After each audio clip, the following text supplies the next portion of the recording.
class we have seen questions related to pulleys.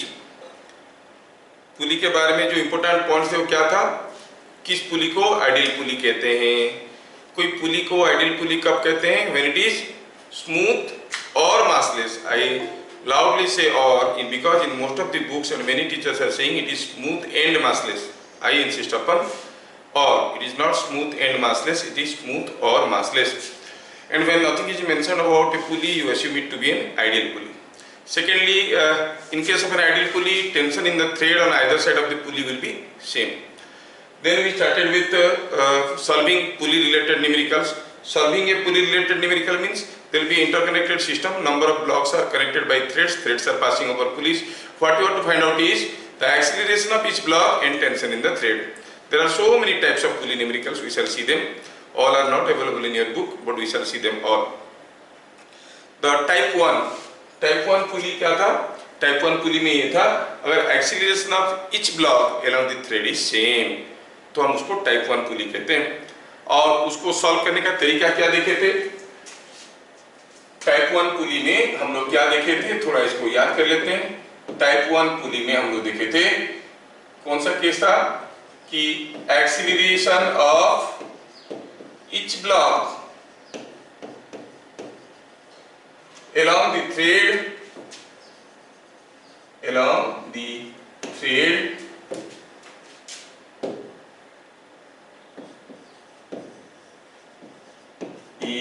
Same. हर एक ब्लॉक का acceleration along the thread same है. दूसरा क्या था, इसमें सॉल्व करने का तरकीब हम लोग क्या लिए थे, बुक वाला मेथड में तो हर एक ब्लॉक का फ्री बॉडी डायग्राम करके करता था. हमारा मेथड क्या था, अगर ये टाइप 1 कैटेगरी में रिकॉग्नाइज हो गया, फाइंड नेट ड्राइविंग फोर्स. क्या फोर्स है जो सिस्टम को चला रहा है. अच्छा, then find net mass driven. Net mass driven, क्या सिस्टम मास है जिसको ये फोर्स चला रहा है. Then what is the acceleration of each block. Acceleration of each block is equal to net driving force by net mass driven. ये था basic clue जो हम लोग प्रीवियस क्लास में देख चुके हैं. ठीक है, तो थोड़ा लास्ट क्लास हम लोग बहुत सारे वैरायटी के न्यूमेरिकल किए. आज मैं एक्सपेक्ट करूंगा कि आप मुझे फटाफट सब चीजें बताओ. मैं आपको कुछ फिगर दे रहा हूँ, जस्ट ए मिनट. मैं कुछ फिगर दे रहा हूँ. सपोज आई से here is a case. Here is a case. Say here is a block M1 and here is another block, say M2, and it is given that M2 is greater than M1. We want to find out three things: net force driving the system, net mass driven by the system, and acceleration of each block.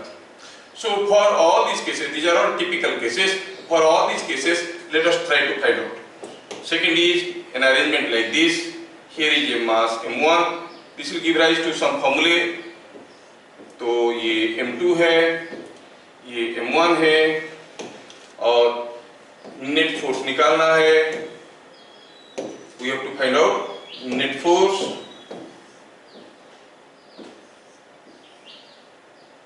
No, net force. Then we have to find out net mass driven by the system, driven by the force, and the acceleration of each block. ये सारा चीज हमें हर case में करना है. फटाफट लिख लेंगे हम लोग. We are smart enough to do all these things. हम लोग कर लेंगे. तीसरा केस क्या है, थर्ड केस में say here is a system like this. Say here, just a minute. Suppose I say here is an inclined plane. And this inclined plane is connected to a pulley. Figure is not good. Here is an inclined plane. Here is a pulley connected to this. Here is a block. No. Here is a thread passing over the pulley. Here is a thread passing over the pulley like this, and a block attached. Say here is the block. Say this mass is M1. This mass is M2. Okay, now I will try to accommodate all this here in a single figure so that I can show you here. Yes. Now this is the case. Again in this case we have to find out what is the net force driving the system, है ना, and what is the net mass अगर there this angle is theta. What is the net mass driven by the system? What is the acceleration? Like this, in any case, you must be able to find out the net force, net mass, and acceleration. Suppose I give you change the case. Suppose I say here is a case like this. Here is a block. Block is connected to another block with a thread passing over an idle pulley. Say this mass is m1, this mass is m2, and this angle is theta given. Again in this case you have to find out what is the net driving force, then what is the net mass driven, and what is the acceleration. क्या आप मुझे सारा cases में फटाफट बता सकते हो? थोड़ा आप मेंटली प्रिपेयर हो जाओ बताने के लिए, ये लास्ट क्लास की याद को ताजा करने के लिए। हर एक केस में मुझे ड्राइविंग फोर्स चाहिए, ड्रिवन मास चाहिए और एक्सीलरेशन चाहिए, है ना। जिनको जिनको आता है बोलते जाना। चलिए मैं लिखना चाहता हूं इन द फर्स्ट केस, अगर m2 is more than m1 what is the driving force? कोई बताएगा? What is the driving force? m2g is trying to drive the system in one direction, m1g in the opposite direction. What is the net force driving the system? बताइए क्या होगा? Yes, because m2 is more, so m2g minus m1g, I write m2 minus m1 into g. Fine. What is the net mass driven? ये जो force के चलते क्या चलेगा? दोनों चलेंगे। क्या है ये? m1 plus m2. What is the acceleration? Net force by mass. So m2 minus m1 by m1 plus m2 whole into g, है ना। सेकेंड केस में कोई बताएगा what is the driving force? What is the driving force? m2g is driving the entire system. m1 नहीं कर रहा है, m2g is driving the entire system. But who is moving? m2 or m1 or both? Both are moving. So it is m1 plus m2. And what is the acceleration? m2g by, कितना simple है ना objective question करने के लिए, बढ़िया। Next, क्या आप मुझे ये तीसरा केस में बताने की कोशिश करोगे कि क्या होगा driving force? What force is driving the system? जो फोर्स, मतलब अभी हमें पता चल रहा है कि सिस्टम ऐसे चलेगा, सिस्टम ऐसे चलेगा, तो इस डायरेक्शन में चलाने के लिए हु इज रिस्पांसिबल? m1 और m2 और बोथ। अगर m1 नहीं होता तो ये सिस्टम चलता क्या? हाँ चलता, स्मूथ है। So this is also driving, this is also driving, दोनों कोशिश कर रहे हैं चलाने के लिए। ये कितना फोर्स में खींच रहा है? m1g, और ये कितना फोर्स में ड्राइव करने की कोशिश कर रहा है? हाँ, what is this force here? m2g sin theta. Yes, people are saying very good. So I will say it is m2g sin theta. The driving force will be m2g sin theta, है ना, minus plus, ये भी तो चलाने की कोशिश कर रहा है, m1g. So these are the forces trying to drive the system. क्या आपको समझ में आ रहा है? Is it understood? And due to this force, who is moving? Both these masses are moving. What are these masses? You say m1 plus m2. So what will be the acceleration? Obviously this net force by net mass, whatever it comes. Because of lack of station, I am writing like this. Net force by net mass will be the acceleration. बस आपको दिख जाना चाहिए कि net force क्या है, ठीक है, नेट फोर्स क्या है और नेट मास क्या है। क्या कोई मुझे मदद करेंगे लास्ट केस में बताने के लिए कि what is the net force driving the system? What is the net force driving the system? कोई बताएंगे? इट इज, इधर खींच रहा है, कौन बड़ा है कौन छोटा है? देखो कभी कभार ऐसा होता है, हमें मालूम नहीं m2 बड़ा है कि m1 बड़ा है, वैल्यू दिया हुआ है, मान लो ये 2 kg है 5 kg और ये एंगल दे दिया 30 डिग्री, हमें मालूम नहीं कैसे मूव करेगा, ऐसे मूव करेगा कि ऐसे मूव करेगा। आप अपनी मर्जी से ले लो, फिर देखोगे अगर एक्सीलरेशन नेगेटिव आएगा तो डायरेक्शन को उल्टा कर देंगे, है ना। तो चलो हम कहेंगे इधर खींचने वाला फोर्स है m1g और उसको रोकने वाली फोर्स कितना है? What is the force in this direction? m2g sin theta. So what is the driving force now? m1g plus m2g sin theta और m1g minus m2g sin theta. अरे ये इधर चलाने की कोशिश कर रहा है, ये इधर खींचने की कोशिश कर रहा है, तो माइनस हो जाएगा m1g minus m2g sin theta. Yes. What is the net mass? Again m1 plus m2। What is the acceleration? Net force by mass. क्या आपको समझ में आ रहा है किसी भी केस में कैसे स्ट्राइक करना है? ओके, अगर आपको समझ में आ रहा है, tell me the next case. Suppose I give you a question like this. Try to tell me the answer. Question क्या है? Here is a say a inclined plane like this, और here is a chain kept on this inclined plane. एक chain रखा हुआ है, ऐसा ऐसा ऐसा ऐसा ऐसा ऐसा ऐसा ऐसा करके एक चेन रखा हुआ है। क्या दिया है? ये चेन का लेंथ दिया हुआ है, कितना दिया हुआ है?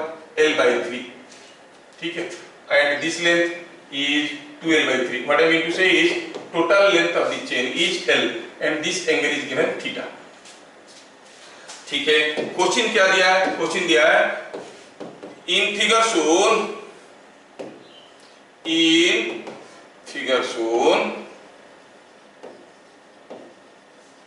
if chain is released from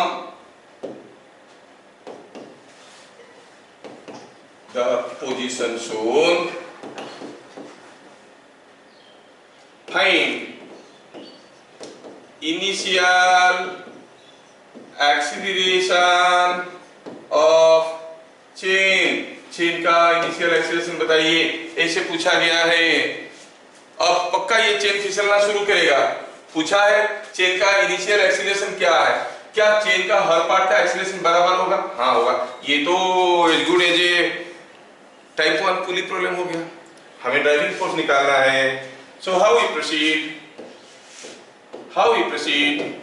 अब जो झूल रहा है ये खींच रहा है नीचे, चेन का मास नहीं दिया है। Let mass of chain is equal to m, ठीक है, और ये पार्ट है A, ये पार्ट है B, ये पार्ट है C, और लेंथ ऑफ द चेन क्या दिया है? लेंथ ऑफ द चेन दिया है L। लेंथ ऑफ, ये तो दिया हुआ है, length of chain is given to be L।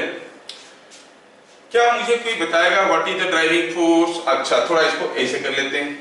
Mass of AB कितना होगा? कोई बताएगा? अगर पूरा चेन का मास m है, AB का मास कितना होगा? अरे yes, 2m/3। I surprised many people are not cooperating। Mass of BC कितना होगा? m/3। Very good. Now driving force देखो कौन खींच रहा है भाई? जो झूल रहा है वो भी खींच रहा है और जो इंक्लाइन प्लेन पे वो भी खींच रहा है। 2m/3। लिसन, क्या ये m/3 नहीं खींच रहा है? हाँ खींच रहा है। कितने जोर से? mg/3 में। क्या ये नहीं खींच रहा है? हाँ ये भी तो खींच रहा है इधर को। इसका वेट है 2mg/3, उसका कंपोनेंट, ठीक है। मैं क्वेश्चन को थोड़ा आसान बनाने के लिए ये थीटा को भगाना चाहता हूँ। I want to remove this theta by 30 degree, ठीक है। Now what is the force here?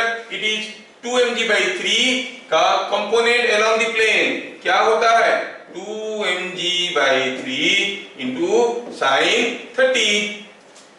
क्या समझ में आया? ये कितना आ गया देखो तो बेटा, ये sin 30 हो गया 1/2, 2 को खा गया, mg/3 मिलके हो गया 2mg/3। कोई स्मार्ट लड़का बहुत पहले से बता चुका है। Very good. Now due to this driving force, what is moving? What is the total mass moving? The entire chain is moving. What is the mass of the chain? M. Mass of the chain is m. That is what we have assumed. If mass of the chain is m, driving force is this, then what is the acceleration? It is net force by m. What is that? 2g/3. The chain moves with an acceleration 2g/3. क्या सबको समझ में आ रहा है? हाँ? Yes. Find acceleration of each block, find acceleration of each block and tension in the thread. एक question complete कर लो मेरे लिए, टेंशन इन थ्रेड। तो मुझे लगेगा कि हाँ मैं पढ़ाया, मेहनत किया, बच्चों को भी फायदा हो गया। मुझे एक्सीलरेशन हर एक ब्लॉक का चाहिए, टेंशन इन द थ्रेड चाहिए, जल्दी से बता दीजिए। यस, 1 मिनट हो चुका है। अब आप में से कोई अगर आंसर बोलना चाहेगा तो मैं लिखूंगा एक्सीलरेशन टेंशन। कोई बोले आंसर, एक्सीलरेशन कितना निकला, कितना है आंसर? एक्सीलरेशन कोई बोल रहा है 8 metre per second. Any other answer? 0.8 0.8 आया। और एनी अदर आंसर? सर 8 आया। 8 पे 2 वोट आया है। 0.8 मेरे पास 8 8। What is the tension? कोई बोले 12 न्यूटन। Any other? चलिए आपका आंसर ऐसे आया। मेरा देखते हैं सॉल्यूशन। मैं तो जैसे सॉल्व करने लगा मैं देखा कि दोनों ब्लॉक का एक्सीलरेशन बराबर दिख रहा है। ये जितने में भागेगा ये इतने में भागेगा, मतलब ये टाइप 1 का है। तो टाइप 1 को मैं याद किया, सर ने बोला था टाइप 1 न्यूमेरिकल आया तो पहले नेट फोर्स निकालो। नेट फोर्स निकालने का मतलब हुआ कौन चला रहा है सिस्टम को, इसका वेट और इसका एक कंपोनेंट कैसे। तो what is the driving force? मुझे दिख गया 6g प्लस ये कितना है 4kg, 4g sin 30, so it is coming out to be 8g. Yes, that is 80 newtons. Fine. What is the net mass driven by this force? The net mass driven by this force is 4kg plus 6kg. Oh, दोनों move कर रहे हैं 10kg. So what is the acceleration? 80 by 10 is how much? It is 8 meter per second square. Correct. Now tension. Tension जानने के लिए आप इसका free body diagram करो या इसका करने में थोड़ा दिक्कत है, टेढ़ा मेढ़ा है, नॉर्मल रिएक्शन है वो, ये सीधा इसको करते हैं। Free body diagram of 6 kg लिखेंगे। Free body diagram of 6 kg। देखो तो 6 kg के ऊपर क्या क्या फोर्स आ रहा है। एक तो टेंशन आ रहा है जो पता करना है, एक उसका वेट आ रहा है, एक तो आ रहा है टेंशन। जस्ट ए मिनट, ये मुझे 6 kg का बनाना था। एक तो आ रहा है टेंशन यहाँ पे, एक उसका वेट आ रहा है 6g, और 6 kg किधर जा रहा है? नीचे जा रहा है। तो उसके ऊपर जो शूडो फोर्स आएगा किधर को आएगा? What is the direction of pseudo force? Upward और डाउनवर्ड? अपवर्ड। कितना? 6 into a. Now at equilibrium थोड़ा सा जगह बना लेते हैं, ये मिंगल हो जाता है। यस, तो क्या कहेंगे इसमें आ गया एट इक्विलिब्रियम। ओहो, कहां तकलीफ करता। यस, नाउ एट इक्विलिब्रियम आपको हो गए sigma fy is equal to 0, मतलब t plus 6a is equal to 6g, और 60 a का वैल्यू था 8, सो ये हो गया 48, t हो गया ओनली 12 न्यूटन, t हो गया ओनली 12 न्यूटन। तो आंसर आपका सही आ गया। ठीक है, so you would do the answer. क्या ये क्वेश्चन का आंसर सबको ठीक ठाक समझ में आया? यस, बढ़िया बढ़िया। तो अगर ये बात है तो चलिए इस टाइप 1 के ऊपर बुक में एक पॉपुलर क्वेश्चन है उसके बारे में देखते हैं। क्या वो पॉपुलर क्वेश्चन है, सारा बुक में मिल जाएगा, और उसके जो आंसर से आपको याद रखना पड़ता है। ऐसा कोई एक सिंगल पुली है, sorry here is a single pulley, और हुआ यूं है कि इसके ऊपर से कोई एक थ्रेड ऐसे पास कर रहा है। ठीक है, यहाँ पर कोई एक ब्लॉक लगा है और यहाँ पर कोई दूसरा ब्लॉक लगा है जिसके बारे में आपको पूरा का पूरा जानकारी अवेलेबल है, और it is connected by a thread like this and suspended. ये arrangement is a very popular arrangement. ठीक है, ये अरेंजमेंट के रिलेटेड क्वेश्चन डायरेक्टली आते हैं, मतलब इस केस में जो आंसर्स आते हैं हमें याद रखना पड़ेगा। सपोज दिया गया है कि ये मास है m2 and here it is suppose m1। ठीक है, अच्छा ये जो बार में लगा है पुली, इसको कहते हैं टाई बार। टाई बार जो पुली को बांध के रखा, ये तो थ्रेड, तो ये है टाई बार जो पुली को पकड़ के रखा है, ये है थ्रेड। जिसमें पुली बंधा हुआ है, थ्रेड मूव कर रहा है, टाई बार मूव नहीं कर रहा है, मासेस आर M1 और M2। ऐसा एक सिंपल सा अरेंजमेंट को, उसे सिंपल सा अरेंजमेंट को कहते हैं, याद रखो, एटवुड्स मेशिन। एटवुड्स मेशिन कितना सिंपल है। एटवुड्स मेशिन, दो ब्लॉक पुली से ऊपर से कनेक्टेड है, हम इसको एटवुड्स मेशिन कहेंगे। सो इन एन एटवुड्स मेशिन करके कोई क्वेश्चन में लिख देगा, डरना मत, ये है वो मेशिन, ठीक है। इसमें कुछ हम इंपोर्टेंट नोट पॉइंट्स लेना चाहते हैं। क्या पहला है, if M2 is greater than M1, or instead of saying if, let us say let M2 is greater than M1, then what is the net driving force? What is the net driving force? We know it is M2G minus M1G.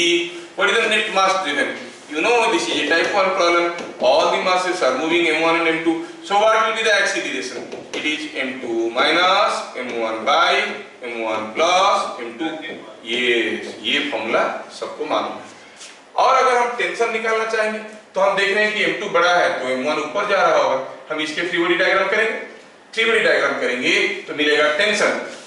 Tension कितना मिल जाएगा अगर हम निकालना चाहेंगे तो सोचो, तो यहां से इसको कट करते हैं, फ्री बॉडी डायग्राम करना था तो यहां पर दिखा दिए टेंशन है ऊपर की तरफ, नीचे की तरफ है mg और m1g, और क्योंकि ऊपर जा रहा है एक्सीलरेशन a में तो नीचे की तरफ है m1 है। So what is the tension? What is the tension? Tension in thread. ध्यान रखना, मैं मेंशन कर रहा हूँ टेंशन इन थ्रेड। अच्छा, ये टेंशन इन थ्रेड कितना हो जाएगा? Obviously T, and that is equal to M1G plus M1A। इसमें कोई डाउट नहीं है, M1 into G plus A। A का वैल्यू हम पहले से निकाल चुके हैं। Value of A is already known to us। अगर वैल्यू ऑफ ए हमें मालूम है और उस वैल्यू को हम लोग अभी इस इक्वेशन में डाल देंगे तो हमें क्या मिलने वाला है। Let me show you what we are getting. ठीक है, तो टेंशन इन द थ्रेड में हमें ये चीजें आया, T is equal to M1G plus A, ये हमें समझ में आ गया। अभी अगर हम A का वैल्यू को इसमें डालेंगे, if you put the value of A, what you find if you simplify, what you are getting is it will be M2 minus sorry अगर आप इसमें डालोगे A का वैल्यू दिया हुआ डाल देंगे, सिंप्लीफाई करेंगे तो आएगा 2M1 M2 by M1 plus M2 whole into G। तो ऐसा दो फॉर्मूला को आपको याद रखना पड़ेगा कि in an Atwood's machine what is the acceleration, M2 minus M1 by M2 plus M1 whole into G, what is the tension, 2M1 M2 by M1 plus M2 whole into G। And now I want to find out T dash, what is that? Tension in the tie bar। Tension in the tie बार कहां पे भाई? यहां पे। ओ यहां पे पता करना है ये क्वेश्चन एक बार, क्योंकि ये दोनों क्वेश्चन वेरी पॉपुलर अवेलेबल है सारा बुक में। जे में आया एक बार पूछ दिया what is the tension in the tie bar in the Atwood's machine, बस ये फॉर्मूला लिख दिए, समझे नहीं कि वो टेंशन थ्रेड में था, इसमें टेंशन चाहिए। हम लोग बात कर रहे हैं किसका? एक आइडल पुली का जिसका मास नेग्लिजिबली स्मॉल है, ऊपर की तरफ T डैश है, पुली मूव नहीं कर रहा है, इधर खींच रहा है T, इधर खींच रहा है T, तो आप क्या कहोगे? It is same as 2T। Pulley का कोई मास नहीं है, अरे पुली का कोई मास नहीं है, 2T हो गया, 2T हो गया तो T का वैल्यू मालूम है, 2 मल्टीप्लाई करो 4M1 M2 G by M1 plus M2। रट्टा मत मारना, हर चीज को फंडामेंटली समझने की कोशिश करना। तो ये जो तीन बेसिक फॉर्मूले हमारे साथ आए, आपको इनको याद रखना पड़ेगा, ये बड़े इंपॉर्टेंट फॉर्मूला है। आगे के न्यूमेरिकल में हम ऐसे फॉर्मूले को डायरेक्टली यूज कर सकते हैं, they can be treated as standard formula. ठीक है, इनको स्टैंडर्ड फॉर्मूला मान के हम चल सकते हैं। आपको ये तीनों फॉर्मूला याद रखना पड़ेगा। We are talking about Atwood's machine. Atwood's machine किसको कहते हैं? ए सिंपल पुली अरेंजमेंट जिसमें क्या हुआ है,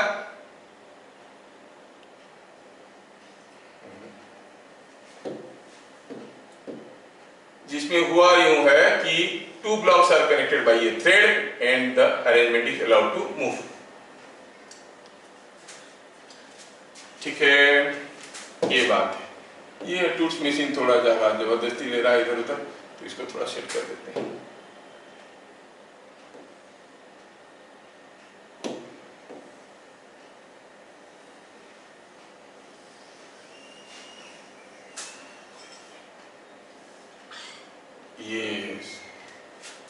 अभी समझ में आ गया। ठीक है, देख लो इसको। एटवुड्स मेशिंग के ऊपर, जो एटवुड्स मेशिंग अभी हम लोग देख लिए, इसके ऊपर डायरेक्ट क्वेश्चंस आते हैं। You have to use this फॉर्मूले एज स्टैंडर्ड फॉर्मूला। मन ही मन में एक बार बोल दो, अगर m1 m2 दो मासेस है तो एक्सीलरेशन क्या होता है, m2 माइनस m1 भी m1 plus m2 into g. Tension क्या होता है, 2m1 m2 by m1 plus m2 into g. Tension in the tie bar very rarely पूछता है, लेकिन जब भी पूछता है बच्चे गलती से ये वाला टेंशन लिख देते हैं। ये क्या है, twice of the tension in the thread. कितना है, 4m1 m2 by m1 plus m2 into जी। अगर ये सारा चीज आपको समझ में आया तो चलिए ये क्वेश्चन को करते हैं। ये क्वेश्चन को करते हैं और देखते हैं कि आप लोग कितना जल्दी जल्दी करते हैं।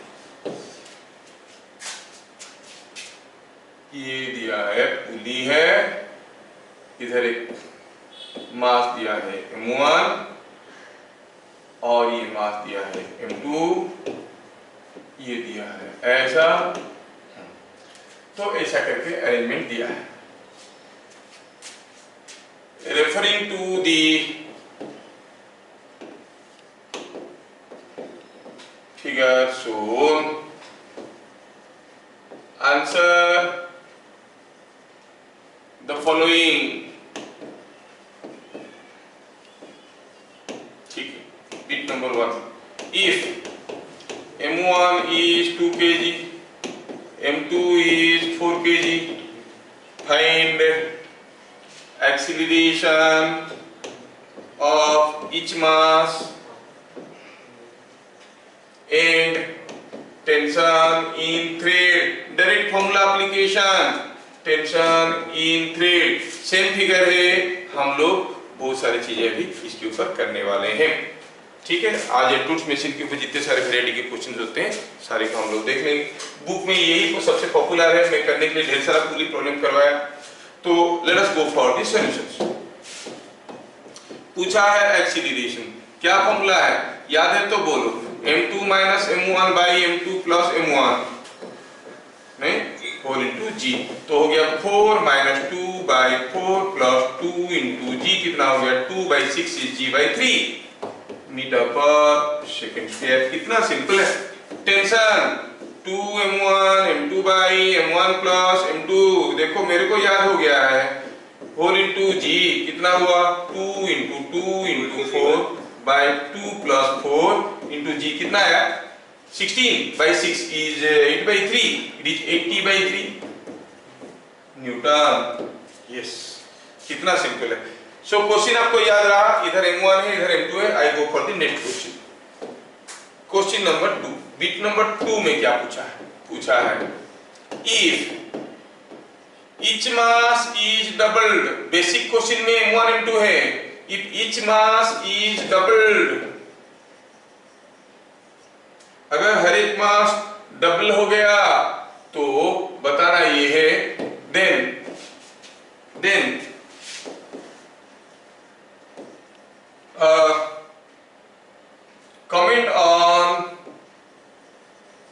comment on variation of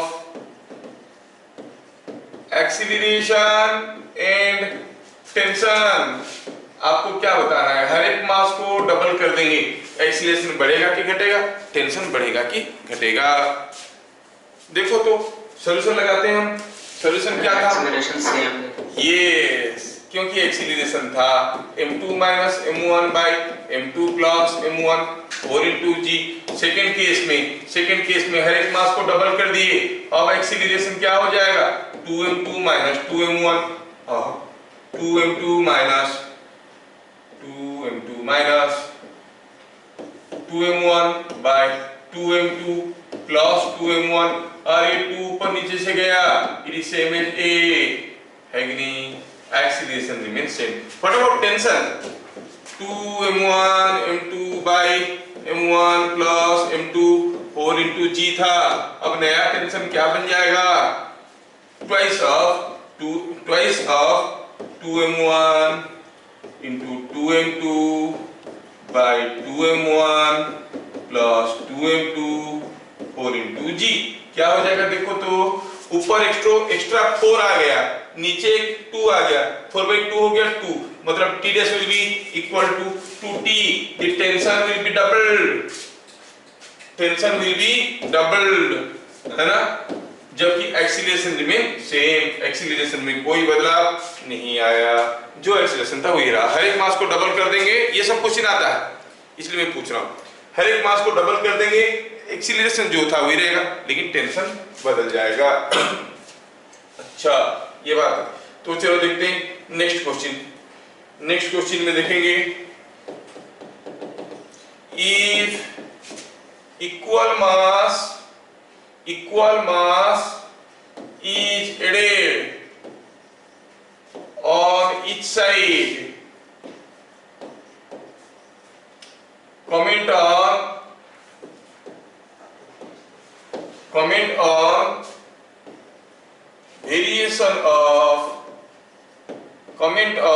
variation of acceleration and tension in the thread हर तरफ बराबर मास जोड़ दिए, दोनों तरफ इक्वल मास जोड़ दिए, मतलब पुली तो था ऑलरेडी, ये था M1, अब ये M1 था तो बन गया M1 प्लस x, और ये था क्या M2 बन गया M2 प्लस x, दोनों तरफ बराबर मास जोड़ दिए हैं, क्या होगा एक्सीलरेशन? क्या कोई स्मार्ट बच्चा बताएगा? What will the acceleration now? Acceleration will be same as m2 minus m1, so m2 plus x, m2 plus x मास जोड़ दिए हैं दोनों तरफ, minus m1 plus x by m2 plus x plus m1 plus x, ये हो गया acceleration. ये क्या हो गया? न्यू एक्सीलरेशन, है ना। और पहले एक्सीलरेशन क्या था? मास जोड़ने से पहले एक्सीलरेशन सबको मालूम है क्या था acceleration? Acceleration it was m2 minus m1 by m2 plus m1 4 into g। अब देखो तो न्यू एक्सीलरेशन क्या आ रहा है, सिंपलीफाई करें तो x को खा गया, क्या मिला?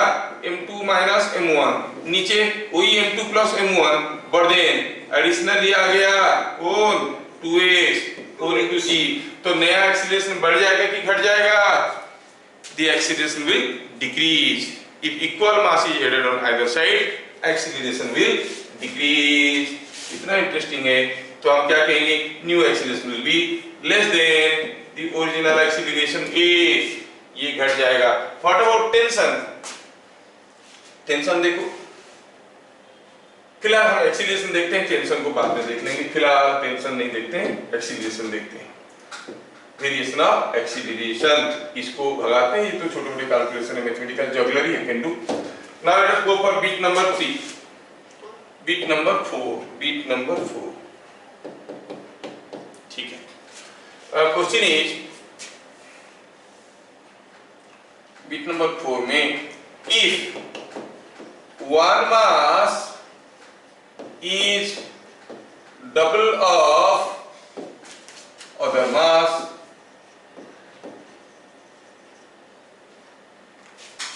and tension in thread is say something like 24 newtons, find the smaller mass। अरे छोटा मास क्या है बताओ? दिया है जो दो मासे से एक मास दूसरे का डबल है, ठीक है। और क्या दिया है? टेंशन दिया है थ्रेड में, कितना? 24 न्यूटन। तो पूछा बोलो दोनों में से छोटा मास जो है वो कितना है? You can make simple calculations. नहीं कैसे करेंगे? आप लोग थोड़ा ट्राई करोगे तो बढ़िया रहेगा, दिमाग की बत्ती जलाओ, you try, you know the formula।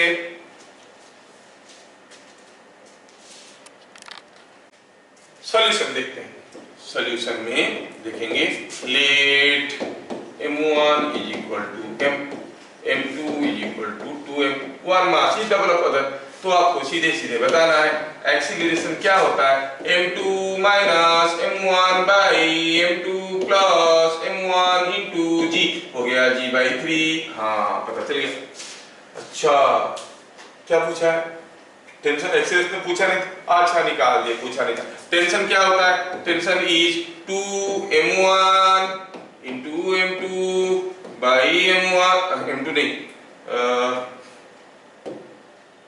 चलो 2m1 by 2m1 into m2 by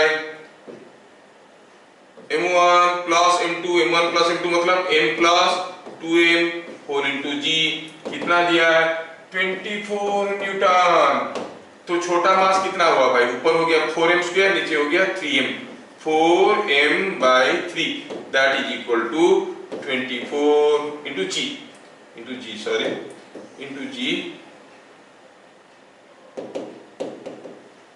this into g is equal to 24। तो you get 72 by this। m is coming out to be 1.8 kg। क्या सबको समझ में आया? Is it understood? कैसे m is equal to 1.8? Yes। चलिए अगला question, next question देखते हैं। Bit number 5।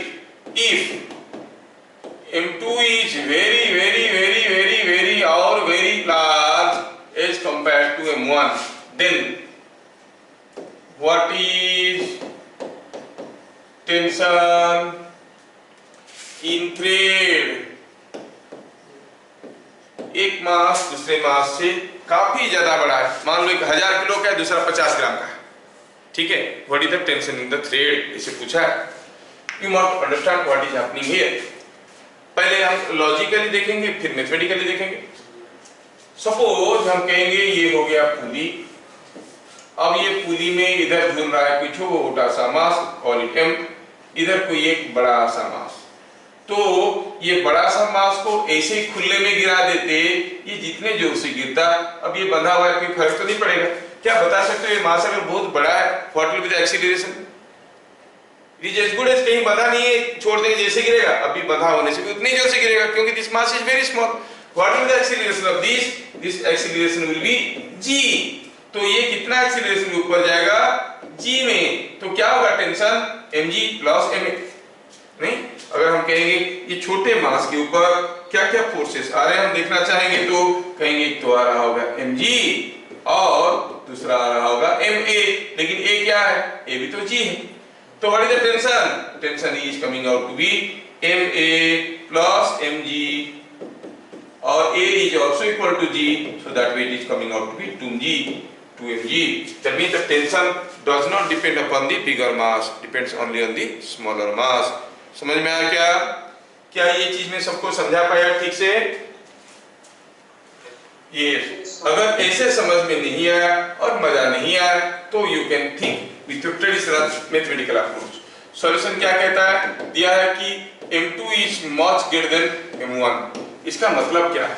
मतलब ये है कि m1 by m2, इसका मतलब ये है कि m1 by m2 is very small and close to 0, बहुत छोटा है। दूसरा क्या?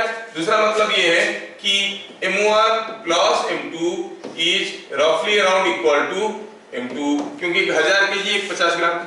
Now what is the tension formula? 2m1 m2 by m1 plus m2 whole into g। You take m2 common, m2 नीचे कॉमन ले लो, क्या मिलेगा? 2m1 m2 by m1 by m2 plus 1, m2 बाहर लाया हूं इंटू जी। ऐसे लिख सकते हैं, m2 बड़ा है तो क्या हुआ? बड़ा है तो ऊपर नीचे दोनों जगह तो है, तो होगा क्या? कट जाएगा। क्या मिल गया? 2m1g by this quantity। and what does this quantity m1 by m2 refer to? 0। क्या समझ में आ रहा है? m1 plus m1 by m2 is close to 0, so this is coming out to be 1। so what is the tension? The tension is coming out to be 2m1g। so when one mass is very large as compared to the other mass, the tension depends only on the smaller mass, बड़े मास के ऊपर depend नहीं करता है।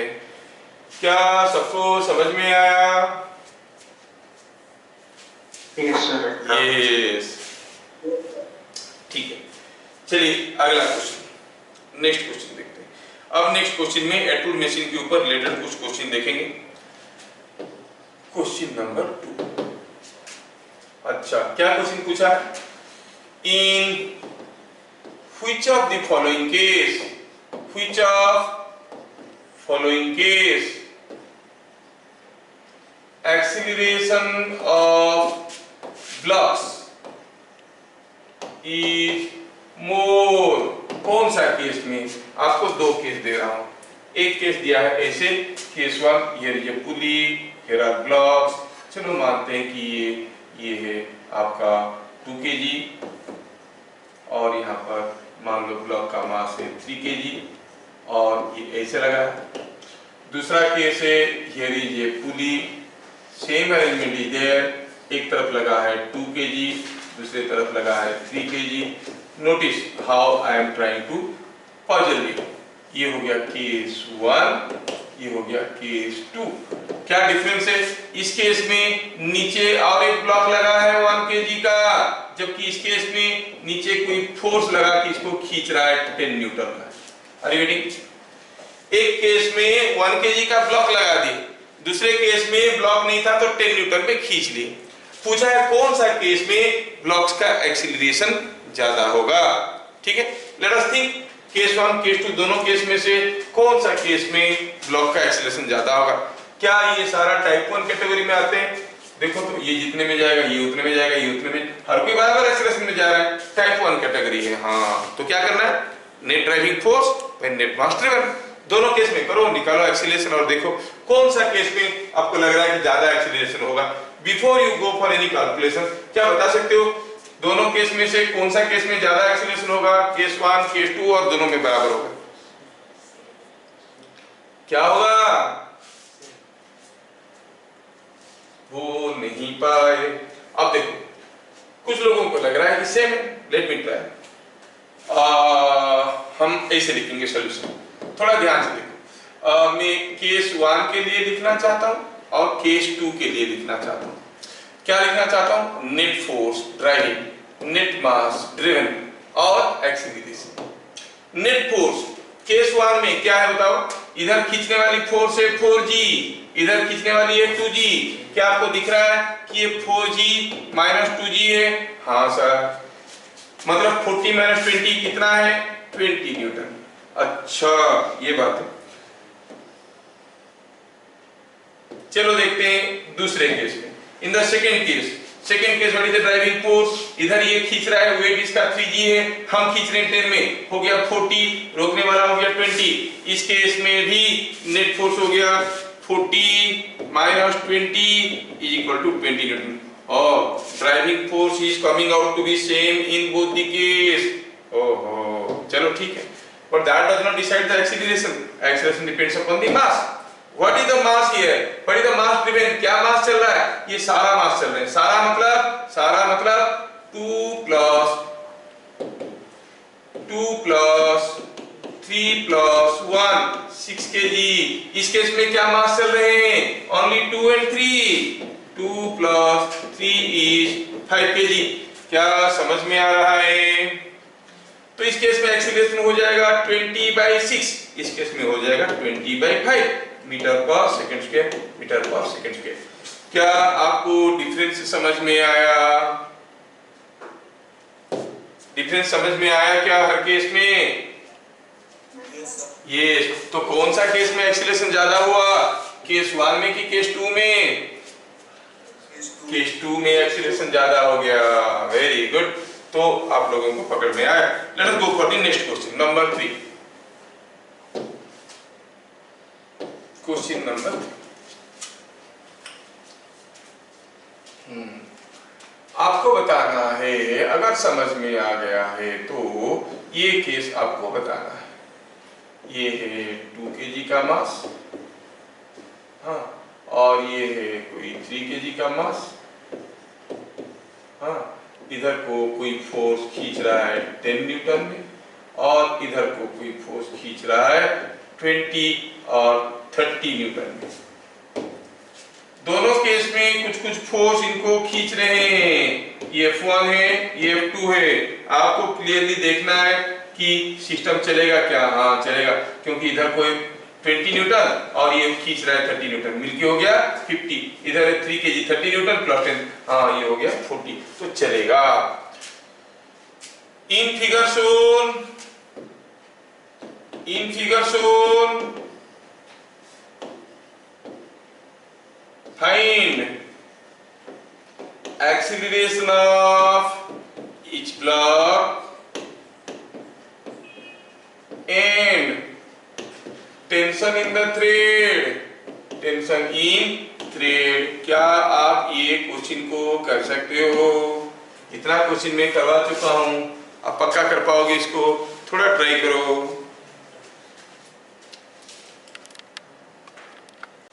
It's such a simple question, we can try. Solution देखें। Solution हमें निकालना है पहले driving force, net force driving the system. हम देख रहे हैं कि इधर कुछ फोर्स खींच रहा है, कौन है भाई? 3G और ये 10 न्यूटन 40 न्यूटन। इधर को क्या फोर्स है? 2G और ये 30 न्यूटन मतलब 50 न्यूटन। क्या कोई मेरी मदद करेगा बताने में what is the driving force? 50 इधर है, 40 इधर है, 50 प्लस 40 और 50 माइनस 40 माइनस 40। कितना सिंपल है ना।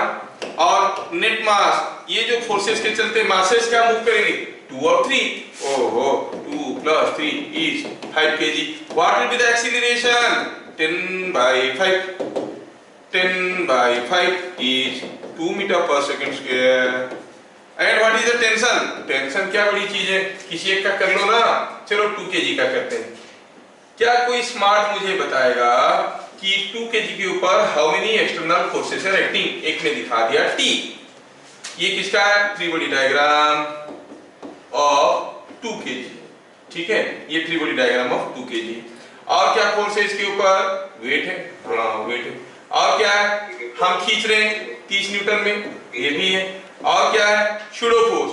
कोई बताएगा 2 kg के ऊपर शूडो फोर्स किधर को है?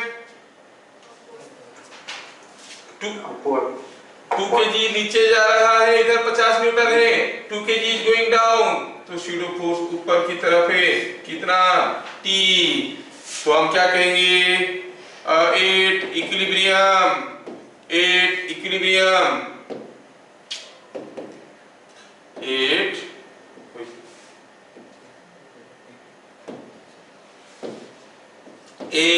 इक्विलिब्रियम। क्या मिल गया? T plus 2a, T plus 2a is equal to T plus 2a is equal to कितना? 2G प्लस 30 50, जबकि a है 2 तो T हो गया 46 न्यूटन। क्या सबको समझ में आया? कितना सिंपल क्वेश्चन है, सबको समझ में आया क्या? यस, ठीक। नेक्स्ट क्वेश्चन देखेंगे, क्वेश्चन नंबर 4। क्वेश्चन नंबर 4 में क्या दिया है? ऐसा दिया है,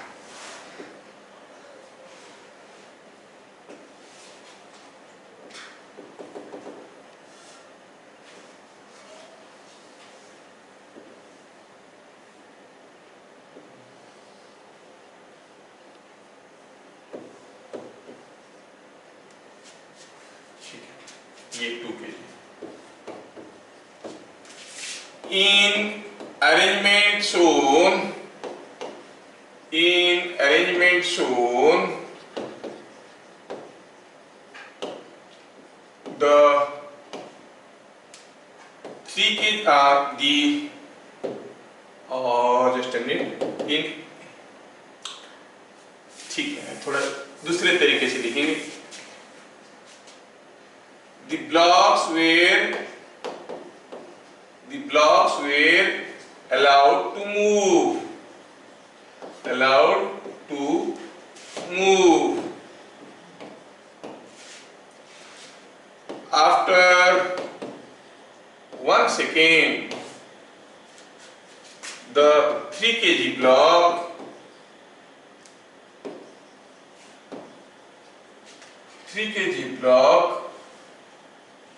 was stopped.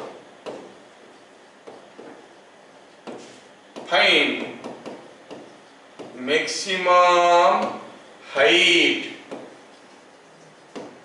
attained by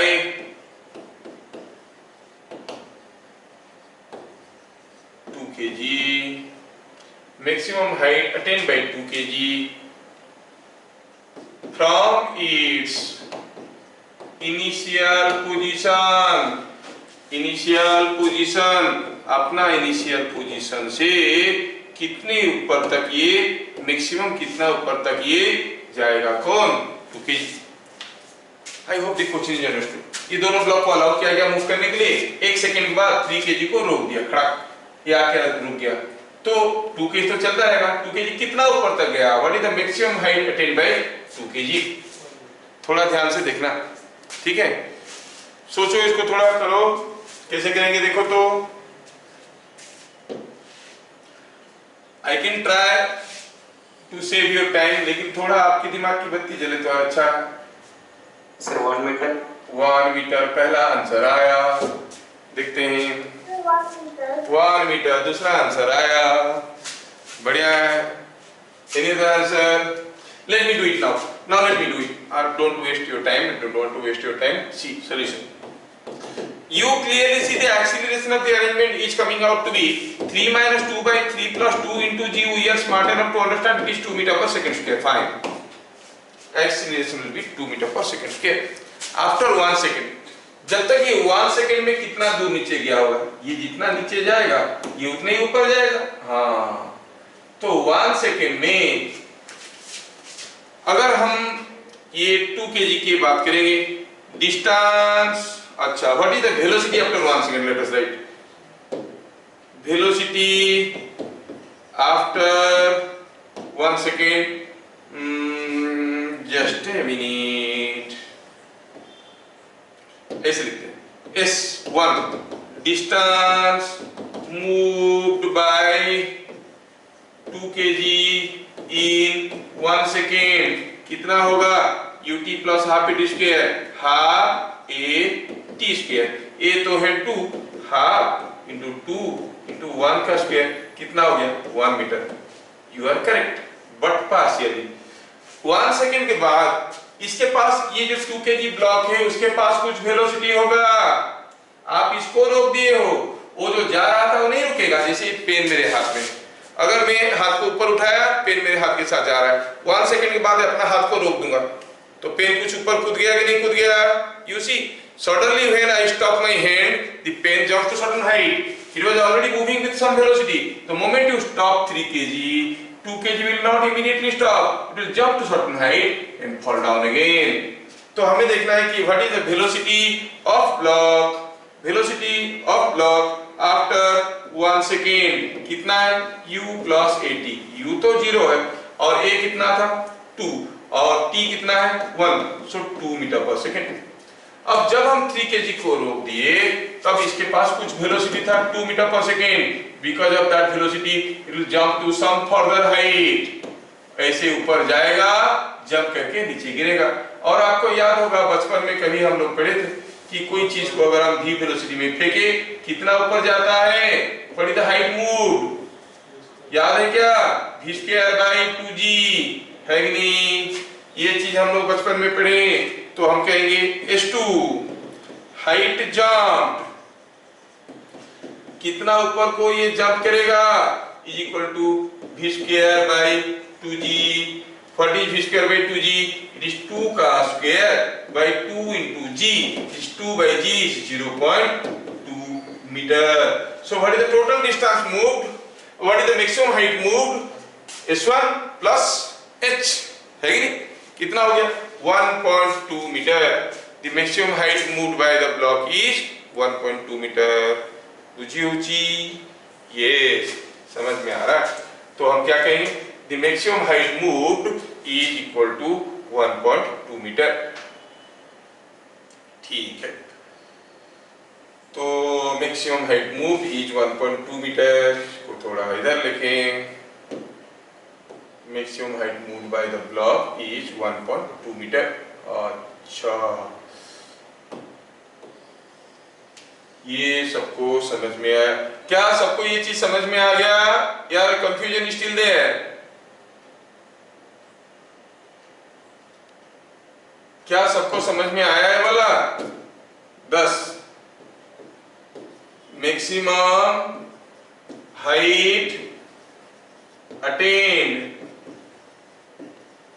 bye 2 kg is equal to 1 plus 0.2 or 1 plus 0.2, that is 1.2 meter. It is 1.2 metre. ये मैक्सिमम हाइट है। समझ में आया क्या? कुछ हाइट तक एक्सीलरेट करके गया और उसके बाद जंप किया। क्या ये चीज सबको समझ में आया? Yes yes yes yes. ठीक है, ये चीज भी आपको समझ में आ गया। तो एटॉम्स के मशीन रिलेटेड कुछ क्वेश्चंस हम लोग देखें। अभी हमें नेक्स्ट देखना है क्वेश्चन नंबर और टाइप नंबर 2, पुली का टाइप 2 न्यूमेरिकल्स। ठीक, टाइप 1 की पुली में देख लिए acceleration of each block was same. Type 2 में एक्सीलरेशन बराबर नहीं है। जैसे अभी हम टाइप 1 का कर चुके हैं, सपोज मैं आपको पूछता हूं कि ये कोई एक अरेंजमेंट देखो, आपको लग रहा होगा कि सारा पुली प्रॉब्लम्स आप कर सकते हो, अभी विद्वान बन गए हो। अब सोचो तो ये हमारा टाइप 1 कैटेगरी में नहीं आता है। देखो ये ब्लॉक जितना नीचे जाएगा क्या ये उतने ही ऊपर जाएगा? नहीं। अगर ये ब्लॉक x नीचे आया तो ये वाला थ्रेड का लेंथ x बढ़ जाएगा, ये वाला थ्रेड का लेंथ x बढ़ जाएगा, यहां से यहां तक जो थ्रेड है उसका लेंथ 2x बढ़ जाएगा। अगर यहां से यहां तक का थ्रेड का लेंथ 2x बढ़ गया, वो कहां से आएगा? वो थ्रेड इधर से आएगा। तो to feed that thread to this side, ये कितना ऊपर जाएगा? 2x। मतलब ये जितना जा रहा है ये उसका डबल जा रहा है। Now they are not of same acceleration, this is some different type of questions. क्या मेरी बात आपको समझ में आ रहा है कि ये दोनों क्यों टाइप 1 कैटेगरी के नहीं है? समझ में आ रहा है क्योंकि एक्सीलरेशंस आर नॉट सेम। तो टाइप 2 में हम किस किस्म की न्यूमेरिकल को कैटेगराइज कर रहे हैं? जिसके न्यूमेरिकल्स हम लोग करने वाले हैं। क्या है टाइप 2? टाइप 2 में क्या है? हम कहेंगे acceleration of blocks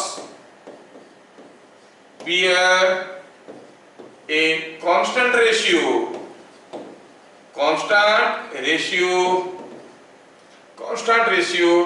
irrespective of their masses, चाहे मास कुछ भी हो उनका एक्सीलरेशन का रेशियो कांस्टेंट रहेगा।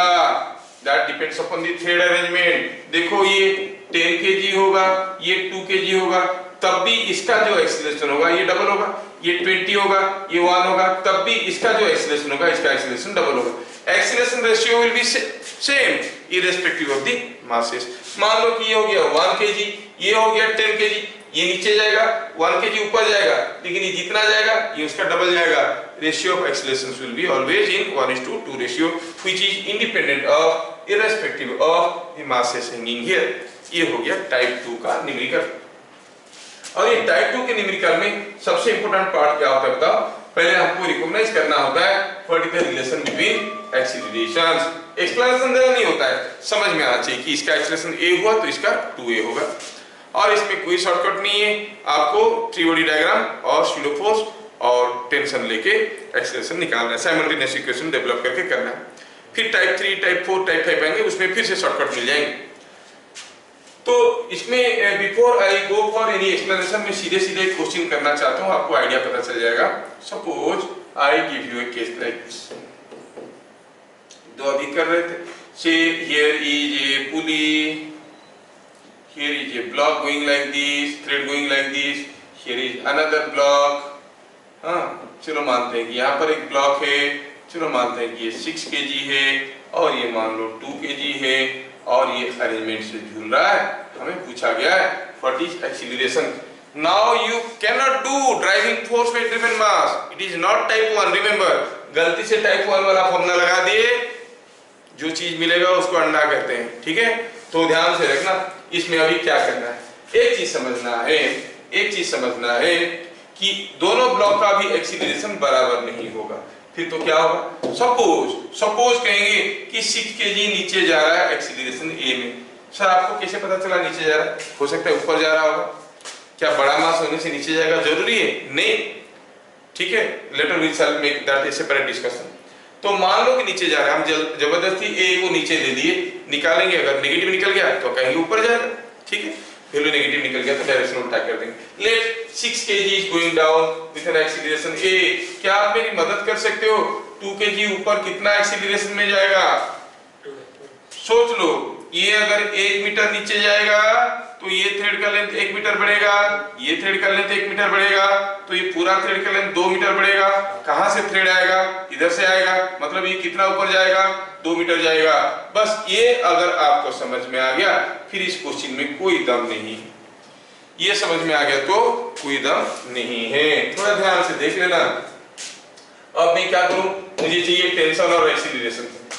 तो यहां पर क्या देखे, if acceleration of 6 kg is a, then acceleration of 2 kg is 2a.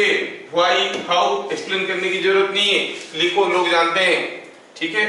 तो आप क्या कहोगे, अब हम free body diagram of 2 kg करेंगे, free body diagram of 2 kg और free body diagram of 6 kg करेंगे, free body diagram of 6 kg, दोनों का फ्री बॉडी डायग्राम करते हैं। 2 kg का फ्री बॉडी डायग्राम करेंगे तो 2 kg के ऊपर जो फोर्सेस आ रहे हैं दिखाते हैं उसको। एक हुआ टेंशन T, नहीं, और क्या है उसका वेट 2g, और एक शूडो फोर्स। शूडो फोर्स कैसा है, ये ऊपर जा रहा है 2a में, तो नीचे की तरफ आएगा 2 × 2a। इक्वेशन क्या बन गया, बन गया T is equal to sigma Fy is equal to 0। Sigma Fy is equal to 0 क्या दे रहा है आपको, it is giving you T is equal to 2g plus 4a, 2g plus 4a। हाँ सर, एक इक्वेशन मिल गया, एक इक्वेशन हमें मिल गया। T और a को लेके दो अननोन है, तो हमें और एक दूसरा इक्वेशन की भी जरूरत है। एक इक्वेशन मिल गया, दूसरा मिल जाएगा तो सॉल्व करके हम T और A का वैल्यू निकाल देंगे। Late us go for the free body diagram of 6 kg। 6 kg कुछ ऐसा है, ये है पुली, यहां से एक थ्रेड खींच रहा है, इधर एक थ्रेड खींच रहा है, और इधर एक 6 kg ब्लॉक लगा है जो कि नीचे की तरफ वेट एक्सपीरियंस कर रहा है। कितना, 6g। 6g is the wait downwards, और 6 kg नीचे जा रहा है, कितने में, एक्सीलरेशन a में। तो शूडो फोर्स कैसे आएगा, the pseudo force will be upward, कितना, 6a। So sigma Fy is equal to 0, sigma Fy is equal to 0 आपको क्या देने वाला है, कोई बताएगा इक्वेशन क्या देगा, sigma Fy is equal to 0।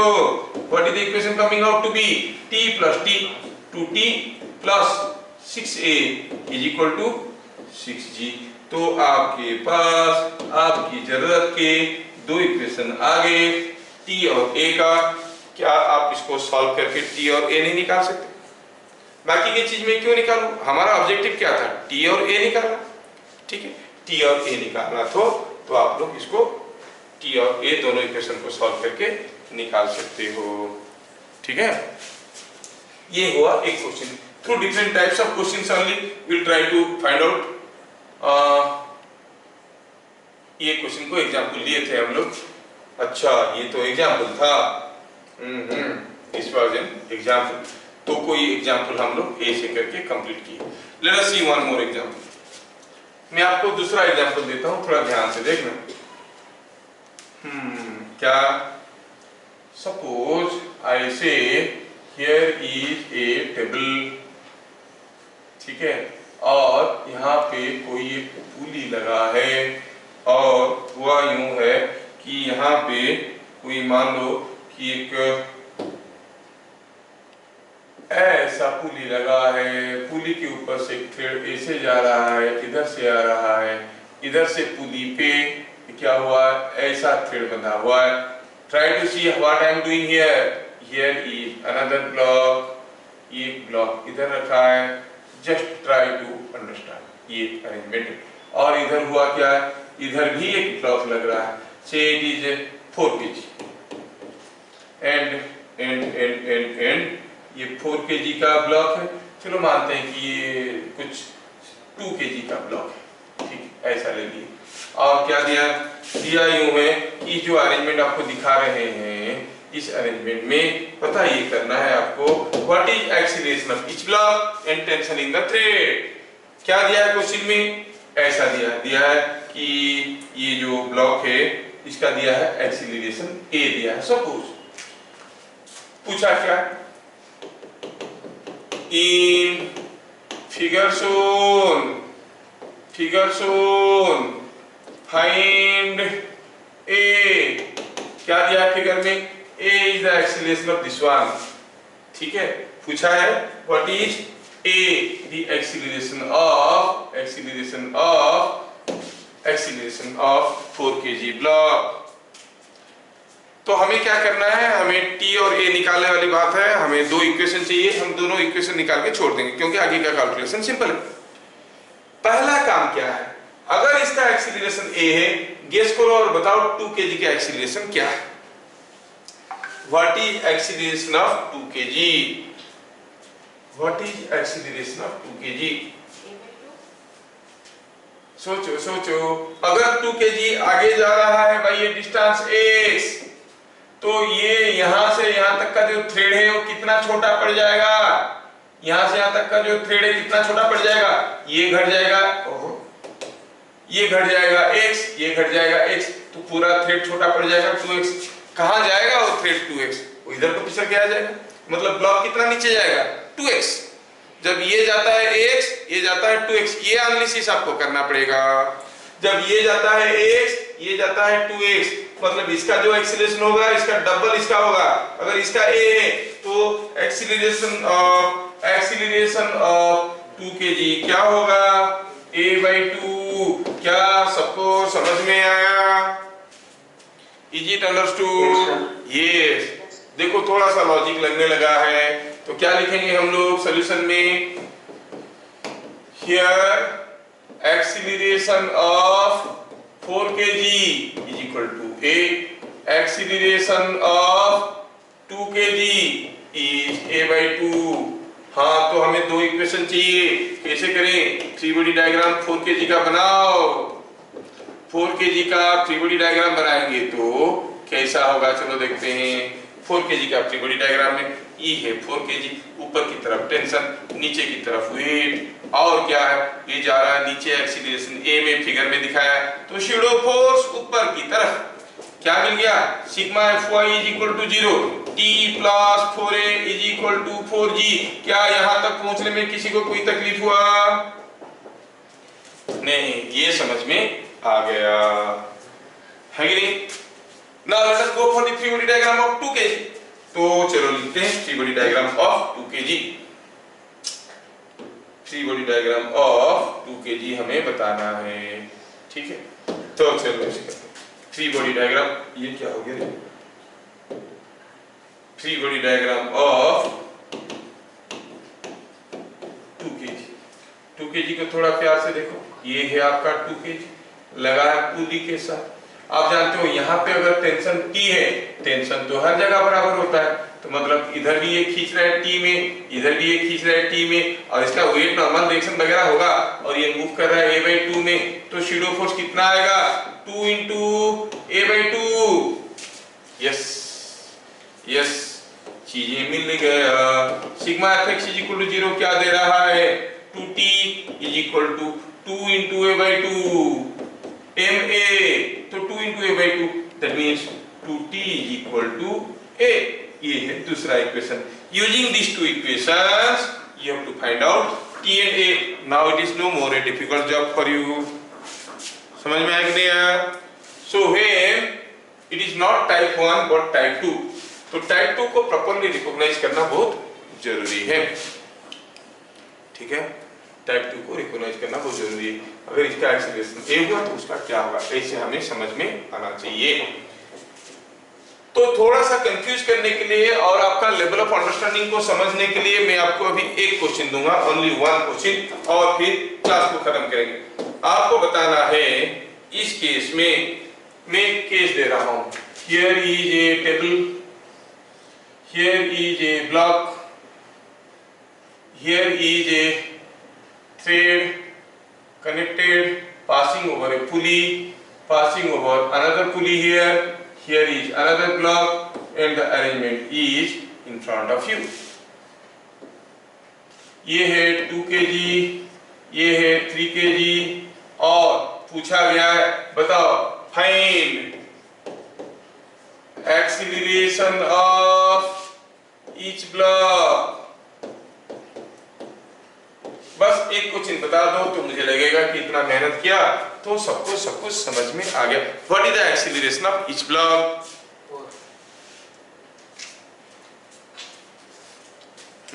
देखते हैं। पहले बताओ ये कौन सा टाइप में आ रहा है, सोच के बताओ। टाइप 1, टाइप 2 और एनी अदर, कोई तीसरा कैटेगरी। टाइप 1 में आ रहा है कि टाइप 2 में आ रहा है कि तीसरा कैटेगरी में आ रहा है? देखो तो क्या हर एक ब्लॉक का एक्सीलरेशन बराबर होगा तब टाइप 1 होगा। अगर ये गया एक्सीलरेशन ए में खींचेगा, ये कितने में चलेगा? और ये इधर से बंधा हुआ है तो ये जितना नीचे जाएगा ये उतना इधर जाएगा, इसका एक्सीलरेशन क्या हो जाएगा? ए। ये तो जैसे पता चला ये टाइप 1 है, हम लोग तो हीरो है टाइप 1 करने के लिए। ड्राइव फोर्स, ड्राइविंग फोर्स क्या है? ये तो खींच नहीं जा रहा है, खींचा जा रहा है। ये कितना फोर्स में खींच रहा है? 2g। क्या मास चल रहा है? दोनों मास चल रहे हैं। कौन कौन भैया? 2 और 3, सो इट इज 5 kg। और एक्सीलरेशन निकालना क्या बड़ी चीज है हम जैसे हीरो के लिए, तो फटाफट बन जाता है। एक्सीलरेशन इज, ओहो 5g कर दिया, सॉरी तू चल। हाँ तो 5 kg acceleration is 2g by 5 is 4 metre per second square. समझ में आ रहा है? अगले क्लास हम लोग देखेंगे type 3, type 4, type 5। 3 more types of numericals are there. देखेंगे आप लोग अगर अच्छा करोगे टाइप 5 तक जाएंगे, नहीं तो 2 कैटेगरी में निपटा लेंगे। सुपरपोजिशन ऑफ थिंग्स, ठीक है, सुपरपोजिशन ऑफ एक्सीलरेशन, फिर उसके बारे में हम लोग देखेंगे। फिर मिलेंगे अगले क्लास, तब तक के लिए जय हिंद। Thank you sir.